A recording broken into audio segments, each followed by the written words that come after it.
Why are you feeding Mom's bones? It happened when my husband was giving a bone treat to our pet dog. My niece suddenly pointed at that bone. My 5-year-old niece had always been a child who spoke about mysterious things. So, I thought this was just one of those instances. But the way she started trembling and turning pale wasn't something to take lightly. There's no way that could be true. As I began to investigate further, I would soon confront chilling facts. My name is Kate. I married my husband Mike 3 years ago, and we've had happy days. If there was one worry, it was our difficulty in conceiving a child. But it is said that babies come in their own time, and there's no point rushing it. The slight loneliness we felt was compensated by our dog Chad, whom we got in the meantime. And we had something to look forward to as a couple regularly. Sorry for this again. Please take care of my daughter. It was about taking care of my niece Juliet, who Nancy, my sister-in-law, brought along. Nancy had returned from her maternity leave a few years back, so she left Juliet with us when she worked on weekends. Juliet was an adorable girl who had grown quite fond of us, and my husband and I cherished her as if she were our own child. Juliet had a slightly peculiar ability. It might sound strange, but she was unusually perceptive. She could predict snack offerings or never lose at rock paper scissors against me. While my husband seemed unconcerned, I jokingly referred to Juliet's ability as prophecy. As for why we ended up looking after Juliet so often, that was due to my brother, Chris. My sister-in-law worked for a well-known company and earned a considerable salary. My brother, who married her, took advantage of her income and quit his job, spending more and more time at the slots. Consequently, even when Nancy worked on weekends, my brother wasn't home, leaving Juliet alone. Taking care of Juliet was fine, but if this lifestyle continued, it would be quite burdensome for my sister-in-law. I suggested discussing it with our parents several times, but she gently refused.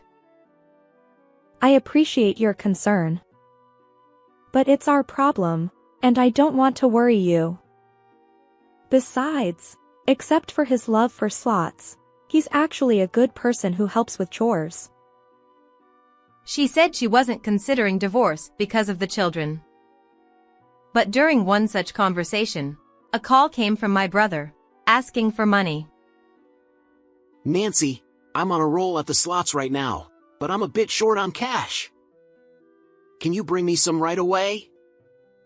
I'll pay you back double. As my carefree brother's words leaked through the phone, I felt irritated.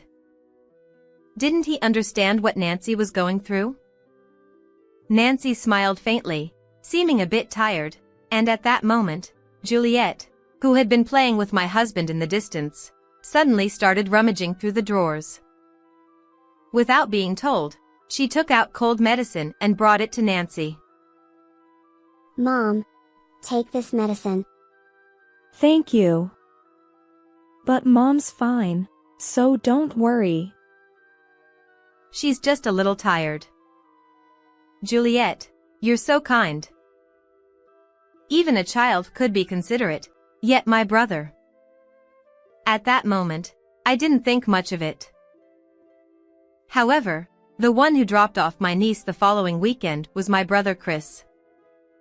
It was a bit surprising since it was usually my sister-in-law who brought her. Isn't this unusual? Sacrificing slots for family time? Chris replied. Don't put it like that. Actually, Nancy caught a cold, so I want you to look after Juliet for a few days. I'm too busy going to the hospital or nursing Nancy. Hearing that, I remembered when Juliet brought her the cold medicine. I'm worried too. Shall I go and cook dinner? Chris responded. No, don't worry about it.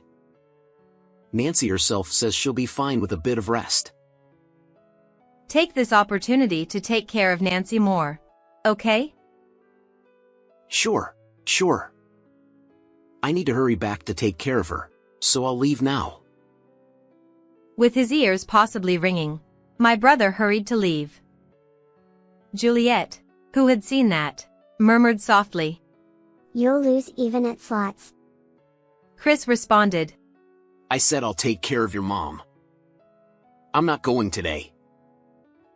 Despite Juliet reaching out to him, my brother left without even acknowledging her, hastily putting on his shoes. What was that attitude? While gently stroking the seemingly lonely Juliet, I scolded him in my mind. I planned to give him a piece of my mind next time, but he came again on the same day. It turned out he needed money because he couldn't afford groceries for dinner. I hope you didn't go to the slots again? Chris chuckled. Ha ha ha, Nancy seemed calmer by noon, so it was a brief break. Anyway, can you lend me some money? She's hungry waiting for me at home. With that, I couldn't possibly give him a lengthy lecture. Reluctantly, I handed him two $20 bills. Thanks. I'll pay you back double for this. You don't have to double it. Just make sure to pay it back. Don't worry. I'll soon make a lot more. A lot more? Is he talking about slots again? Before I could question him further, he dashed out of the door. For the next 3 days, there was no contact from my brother, and I continued to look after Juliet. I didn't think there was a problem since it was just a cold, but I was starting to get worried. Just as I was thinking of going to check on Nancy, my brother suddenly showed up without any notice. Moreover, he had shopping bags full of sweets and snacks in both hands. I'm sorry for not contacting you. I was busy with unfamiliar nursing duties. Nancy isn't fully recovered yet, so she can't go out, but she's doing much better. Seeing my brother laugh carefreely, I felt relieved that my sister-in-law seemed fine. That's okay, but what about these sweets? These are a thank you for looking after Juliet this time. I'll probably need your help a bit more, so this is for that too. Inside the bag he handed me was a lineup that looked like prizes from a slot machine. Did he go again? However, seeing Juliet's eyes sparkle beside me, I decided to let it go and handed the heavy bag to my husband. This delighted Mike, who loved sweets. I also prepared something special. My brother reached into the bag of sweets and pulled out something. Tada! It's bone-shaped dog chew. Chad has been keeping Juliet company, so I bought this as a thank you. Our beloved dog noticed the dog chew and began to run around my husband's feet excitedly. Mike, this dog chew has great reviews. Give it to him right away. My husband, taking the sweets out of the bag, said, "Thank you." Chad, excited by the bone-shaped chew that looked just like a real bone, eagerly bit into it. It's really popular. I didn't expect him to be so happy. While watching the playful Chad, I suddenly looked at Juliet with a smile. Then, for some reason, she turned pale and began to tremble violently. "What's wrong?" Juliet murmured. Why? Are you letting them eat it? Although it was barely audible, the next part was clear. Why are you letting him eat Mom's bones? Upon hearing this, everyone fell silent for a moment. It sounded like a joke, but my niece's expression was deadly serious. My husband asked, "What's wrong? Juliet, do you remember something scary from the TV?" He lifted Juliet up and tried to comfort her, but her trembling wouldn't stop. Watching her, I suddenly remembered my niece's mysterious power. Could this also be a prediction? But it seemed too eerie for that. Hey, Chris, Nancy is recovering from her cold, right? What are you talking about? Even you? Of course, she is. Otherwise, wouldn't I stay with her? Despite my brother's denial, his voice sounded different from usual, almost strained.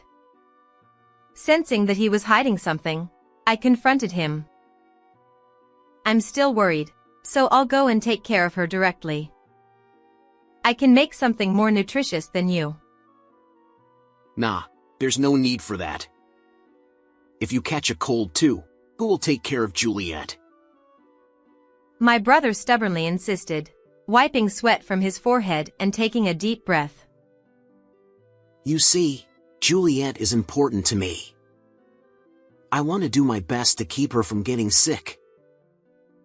He spoke passionately, but he himself wasn't taking basic precautions like wearing a mask. Would someone with such strong convictions neglect such a fundamental thing? However, before I could say anything further, he quickly ended the conversation. It's about time to prepare dinner for Nancy, so I'll leave. Watching him hurry away, I turned my attention to Juliet, who my husband was holding. She was still trembling slightly. Hey, Juliet, you mentioned Mom's bones earlier, right? What did you mean by that? I don't really understand. But at that moment, I felt like Mom turned into bones. My niece burst into tears and refused to say anything more. I'll follow my brother. Mike, please take care of Juliet, I said to my husband and rushed out of the house. Just as I left, my brother turned right. Keeping a certain distance to avoid being noticed, I followed him. But what could my brother be hiding? An affair? Or a marital dispute? None of them seemed to connect to the bones Juliet mentioned. Lost in thought, I realized my brother continued straight down the road where he should have turned. Where was he headed when their house was in the opposite direction? After about 5 minutes, we arrived at a deserted park. The swings were rusted and unusable, and my brother was meeting a man there. Even from a distance, the man looked muscular. Their conversation was too quiet to hear clearly, but my brother seemed to be flattering. I strained my ears to listen, and for a moment, I caught a snippet of their conversation. But the content was too shocking. I almost shouted and had to cover my mouth with my hand. Unable to stay put, I hurried back to my brother's house. Breathless, I arrived and used the spare key I had been given before. Then, the next moment, I felt a heavy, polluted atmosphere. No wonder, trash was scattered around, and an unpleasant smell filled the air, indicating an unventilated, unsanitary environment. Looks like taking care of her was a lie after all. Where's Nancy? I called her name at the entrance, but there was no response from inside the house. I reluctantly entered. After peeking into the living room and kitchen, I opened the door to the bedroom at the back and froze in place. There, tied up with ropes on all limbs and gagged with a muzzle, lay my sister-in-law. Nancy, are you okay? I rushed to her and untied her restraints. Give me water. I fetched a bottle from the fridge and handed it to her. She drank it all in one go. Terrible. My brother did this, didn't he? Despite him being my brother, I felt fear. But for now, I needed to call an ambulance because my sister-in-law was in distress. I rushed out, forgetting my phone at home. As I stood up to use the house phone, I froze the next moment. My brother, who had somehow returned, was looking at me. What's going on? Chris? Explain yourself. I had no choice. If I didn't do this, my life would be in danger. Is it about debts? While searching for my sister-in-law, I rummaged through the rooms. I stumbled upon a pile of overdue notices thrown on the living room table. You don't have money because you've been using it all, haven't you? The person you were talking to in the park, was it a debt collector? You went that far? I had to make sure to check behind me. My brother laughed without remorse. It seemed he had been deceived by an acquaintance and got involved in dubious investment schemes, accumulating substantial debts. However, in the end, it turned out to be a scam, and he was left with nothing. And so, when my brother struggled with repayment, he considered a nefarious plan. The conversation I overheard in the park a few hours ago between him and the debt collector revealed their plan to make my sister-in-law disappear and claim insurance money. But I didn't want to believe it. I didn't want to think my brother was such a terrible person. I'm going through a lot too. The kid is noisy, and Nancy keeps saying I should work. So, I aim for a big turnaround, but even the person I trusted betrayed me. But that's your own fault. Why couldn't you just work hard and support your family? That kind of dull life doesn't suit me. My life is for me, so I can do whatever I want, right?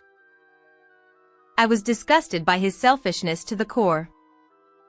I couldn't believe such a man was my brother. I'm going to report this to the police.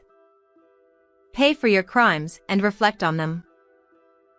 How would you report it? My brother said, flashing the knife he had hidden behind his back. Kate came to take care of Nancy today and is staying over. I'll let Mike know. When it comes to this, I'll have to lock you up in this room too.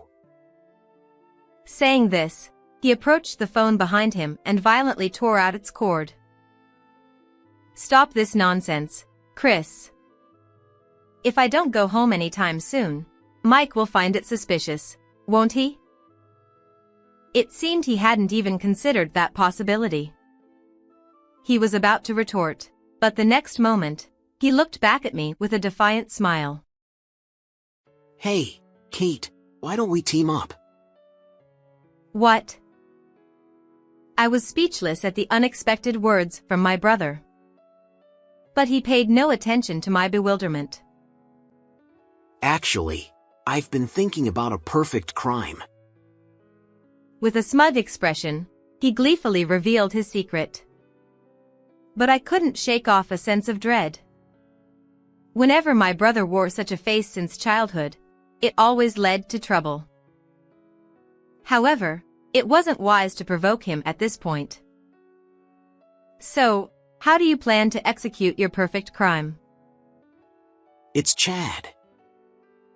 My brother, after much teasing, unexpectedly mentioned our pet dog. Huh? Chad, our dog? What does he have to do with anything? You saw it earlier, right? How excited he was when he bit into the bone. The perfect crime my brother described was incredibly absurd.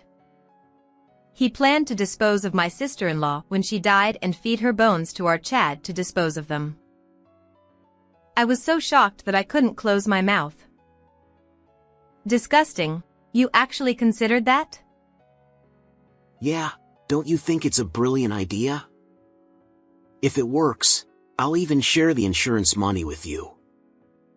Kate, you want your own home, right?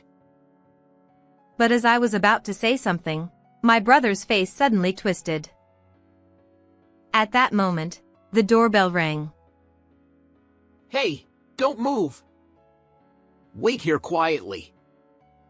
If you do anything unnecessary, you won't get off easy. Glaring at me and my sister-in-law, my brother headed towards the entrance. And the moment the key turned, the door was forcefully pushed open.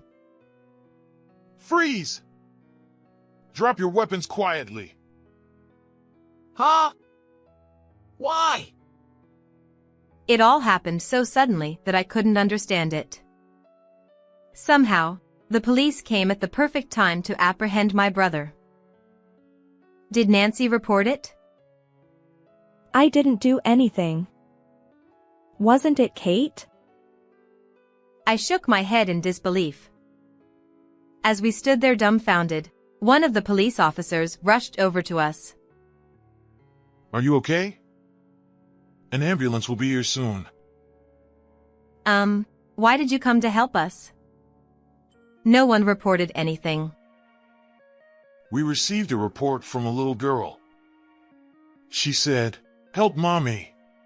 She was about 5 years old. Oh, that must have been Juliet. She predicted our danger. Nancy and I were relieved, while my brother, who was restrained by the police, squirmed and struggled. Damn it, that Juliet brat ruined everything. My plan would have been perfect if not for her. With a frustrated expression, he clenched his teeth and pounded the floor with his fist. Huh? What's perfect about it? I couldn't help but interject loudly, and my sister-in-law also shouted the same words. You know, if you get rid of the corpse, you can't show it to the doctor, and you won't even get a death certificate. Then you can't claim the insurance either, right? And besides, if that's the case, there's no need to weaken and pretend illness in the first place. It could have been done in one go. Why bother with kidnapping? So you're saying feed the bones to the dog until they disappear? Chad is a small dog, you know. How many years do you think it would take for him to finish eating the bones of a full-grown adult? Besides, Chad is a dog we adopted from a pet adoption event, and he's almost 10 years old now. There's no way he could eat something that hard.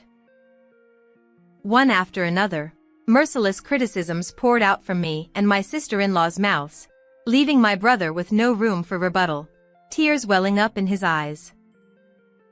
However, our anger was far from being appeased by this. You? Just wandering around every day without working. Is it because mold is growing in your brain? Yeah, whether it's a perfect crime or whatever, if you have time to think about stupid things, study common sense instead. And in the end, he finally burst into tears, raising his voice. Damn it! You're all making fun of me! But it can't be helped. You're really foolish. Exactly. It's so pathetic, even for my own brother. At least reflect on your own in prison and think about your future. Well, we're all cutting ties with you, so we don't care what happens to you. You're abandoning me. Don't say such cold things. That's too lenient. You've been slacking off all this time, so now you'll pay the price alone. Now, officers, please take this man away. My brother continued to wail and protest as he was handcuffed and taken away in a police car. My sister-in-law soon headed to the hospital in the ambulance that arrived shortly, and she reunited with Juliet, who arrived with my husband. Thank you today. Thanks to Juliet, Mommy and I were saved. In response to my words, my niece happily nodded. My husband and I smiled, knowing that we would continue to support my sister-in-law and Juliet. Later, my brother was sentenced to prison, and my sister-in-law divorced him, demanding $50,000 in compensation and $100,000 in child support. My parents and I also cut ties with my brother, so his future, already burdened with debt, would be even tougher after his release. My husband, Chad, and I continue to live happily, occasionally taking care of our niece. Juliet, are you lonely because Mommy is at work? Not at all. Because I'm going to be a big sister soon. And a month later, I understood the meaning of my niece's words when I discovered a new life at the obstetrician's office.